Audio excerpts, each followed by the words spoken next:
KPBS On Demand is supported by Splatero, helping homeowners pay off debt or for home improvements by offering streamlined access to your home's equity with no additional monthly payments or new debt. Splatero provides a lump sum payment in exchange for a share of your home's future value. Learn more at splatero.com. Good morning. I'm Annika Colbert. It's Friday, October 12th. What's behind the shortage of San Diego firefighters? More on that next, but first, let's do the headlines.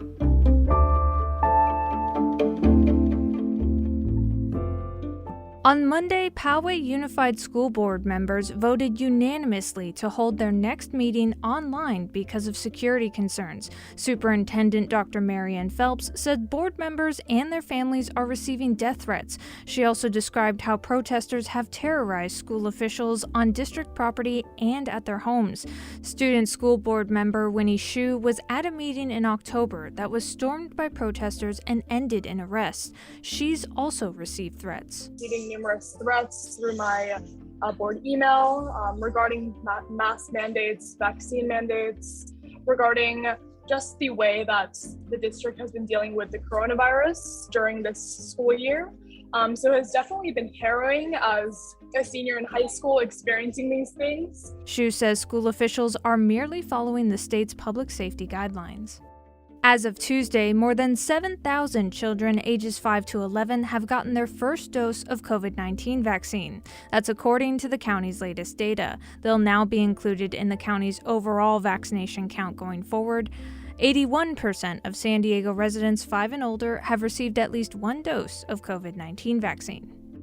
San Diego and Tijuana have won the designation of World Design Capital 2024. It's the first time the World Design Organization has awarded the designation to a binational region. The designation is meant to highlight the cross-border region's approach to design as a vehicle for solving societal problems. From KPBS, you're listening to San Diego News Now. Stay with me for more of the local news you need.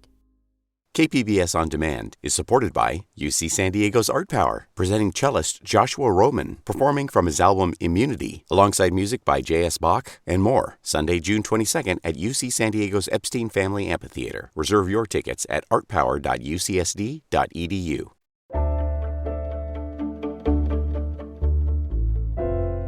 The San Diego Fire Rescue Department has been struggling with staffing shortages, but it's not only because of COVID-19 or vaccine mandates. KPBS's Kitty Alvarado tells us the issue is more complicated than that, and it's a problem almost every department is facing across California.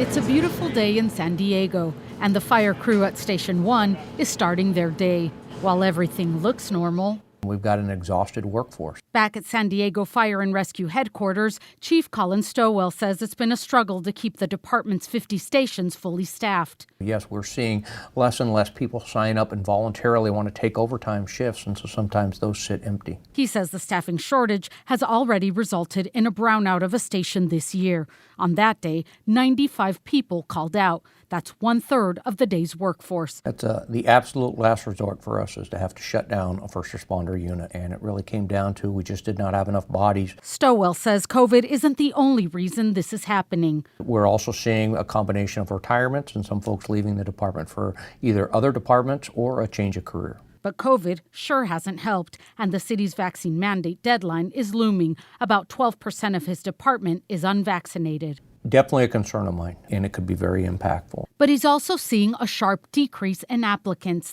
They used to get about 4,000 a year. Now they get about 1,300. It's not a shortage of candidates. As a CPF, we maintain an eligibility hiring list that has over 3,000 candidates on it. Brian Rice is the president of the California Professional Firefighters, or the state's firefighters union. He says this crisis has been years in the making. Is COVID to blame? No. Is the wildfire season to blame? No. Do they play a role in it? Yes.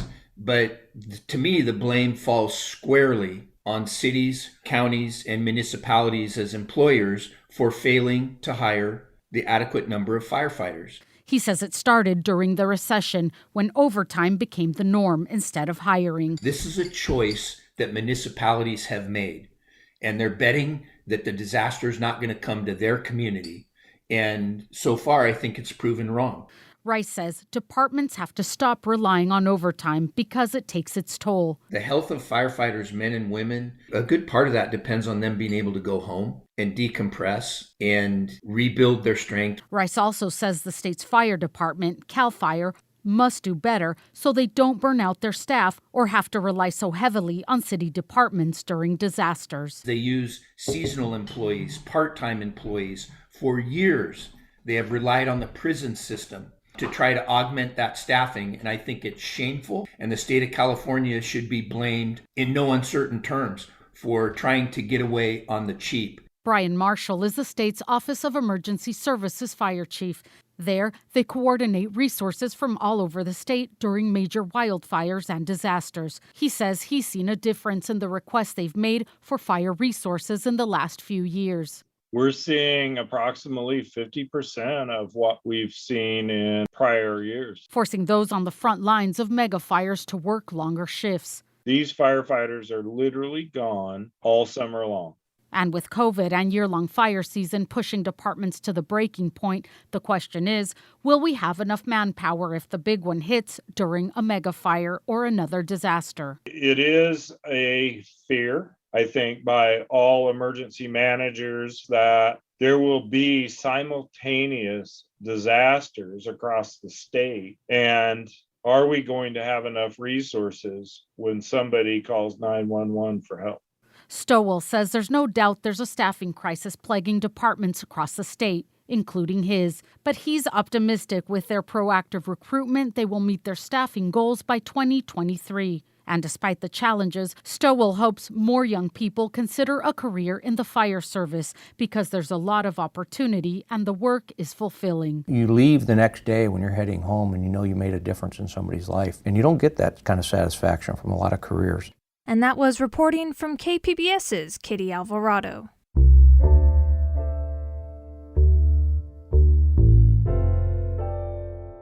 Yesterday was a Veterans Day for the books for a father and son who were reunited in San Ysidro after being separated for nearly 2 decades. KPBS's Alexandra Ronhell has more from a deported veterans advocate who was finally able to return to the U.S. after winning a legal battle in the Supreme Court of California. Thank you, Lord Jesus. Hey, God. Welcome back to the United States. Welcome back. A long embrace with his son standing on American soil. It's the one gift Robert Vivar wanted to give his veteran son on Veterans Day.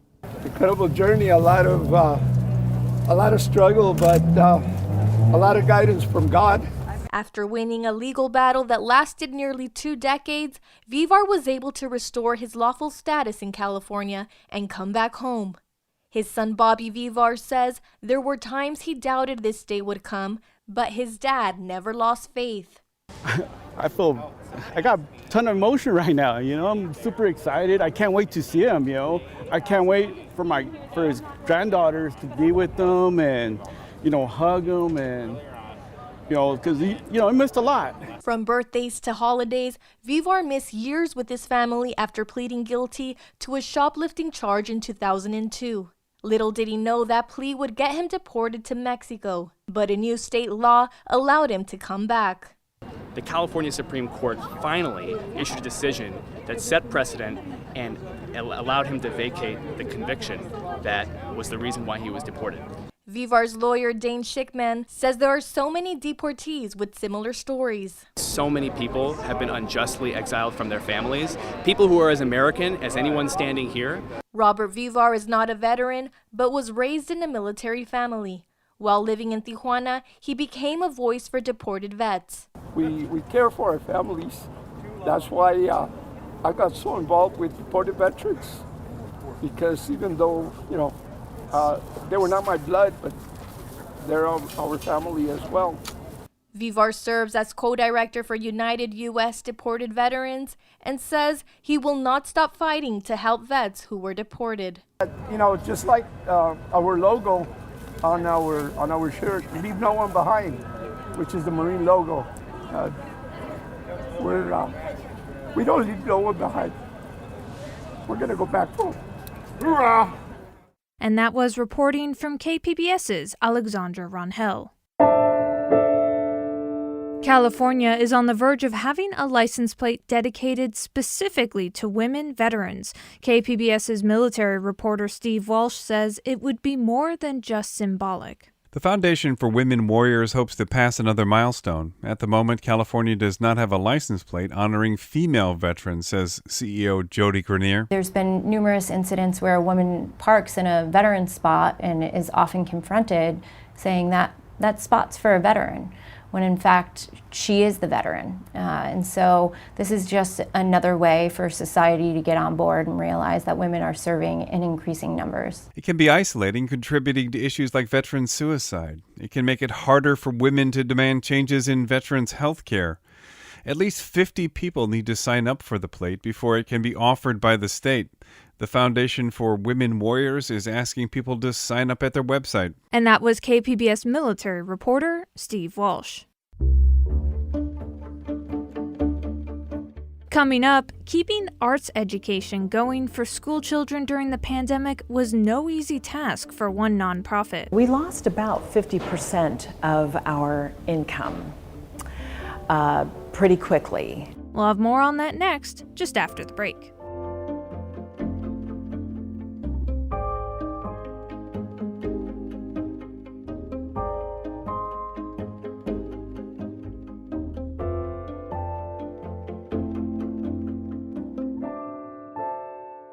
KPBS On Demand is supported by Splatero, helping homeowners pay off debt by offering streamlined access to your home's equity with no additional monthly payments or new debt. Splatero provides a lump sum of payment in exchange for a share of your home's future value. Pre-qualification is available at splatero.com.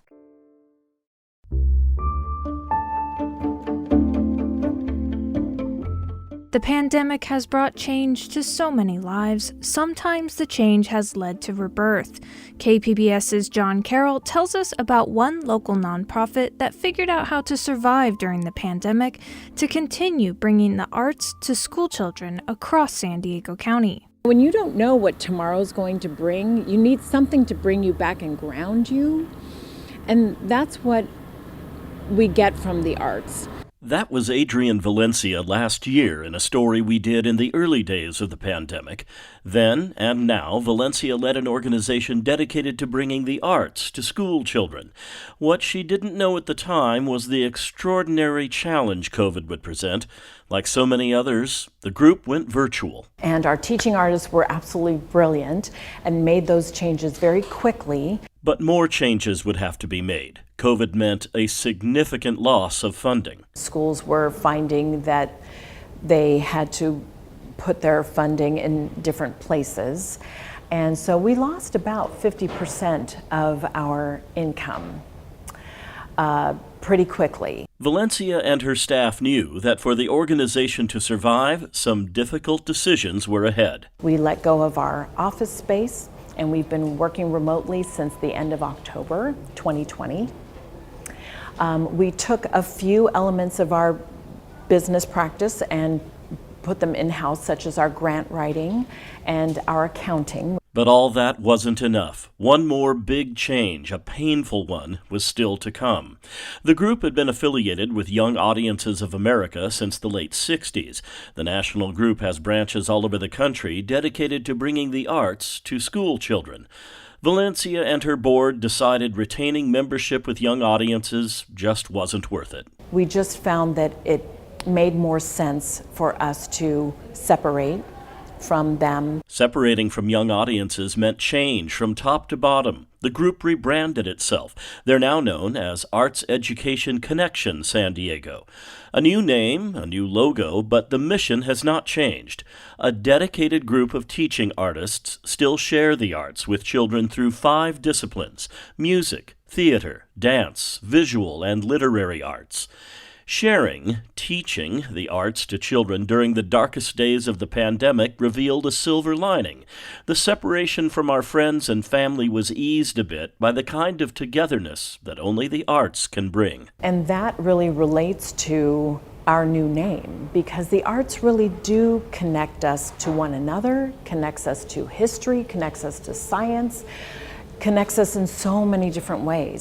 As COVID recedes and arts education returns to libraries and classrooms, Adrienne Valencia says she's more confident than ever about the future. You know, the whole rebranding thing was a very intense process. It has actually re-energized us and re-energized our name in the community.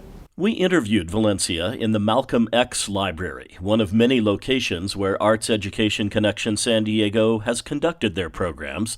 The process of returning to places like this is now underway. Many schools are very excited about having in-person programming again, and so that is getting off the ground. Some venues are still requesting virtual programs, and so we will continue to do that. Continuing to do that takes financial support. If you'd like to help out, or if you're just curious about Arts Education Connection San Diego, you can check out their newly redesigned website, artsedsd.org. The first thing you'll see is their mission statement. Arts are essential, learning is critical, and art in learning is transformative. And that was KPBS's John Carroll.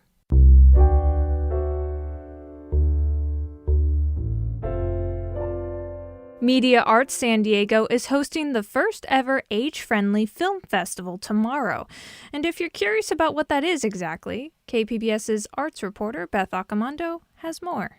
Media Arts Center San Diego sponsored a 4-month Emerging Filmmaker Fellowship to encourage young filmmakers to produce short films, highlighting local efforts to build age-friendly communities where people of all ages, especially the elderly, can be healthy and thrive. Now it's hosting the first ever age-friendly film festival. The San Diego Foundation is one of the event partners. Its Director of Community Impact, Katie Rass, says these stories are important because by 2030 there will be more than 1 million people living in San Diego over the age of 65. One of the interesting elements about this film festival is that it really is intergenerational, and certainly in the work that we do within the community with our partners, we recognize that an intergenerational approach is extremely important. The films highlight programs for seniors and reveal challenges such as social isolation that seniors can face. The festival hopes to raise awareness of age-friendly programs and the importance of age-friendly communities. Filmmakers were encouraged to focus on low-income and underserved older adults and to use storytelling to bring issues to life. The short documentaries will be screened on November 13th at Reading Cinema Town Square. It's free to the public. And that was KPBS arts reporter Beth Accomando. And that's it for the podcast today. Be sure to catch KPBS Midday Edition at noon on KPBS Radio, or check out the Midday Edition podcast. You can also watch KPBS Evening Edition at 5 o'clock on KPBS Television. And as always, you can find more San Diego news online at kpbs.org. I'm Annika Colbert. Thanks for listening, and have a wonderful weekend.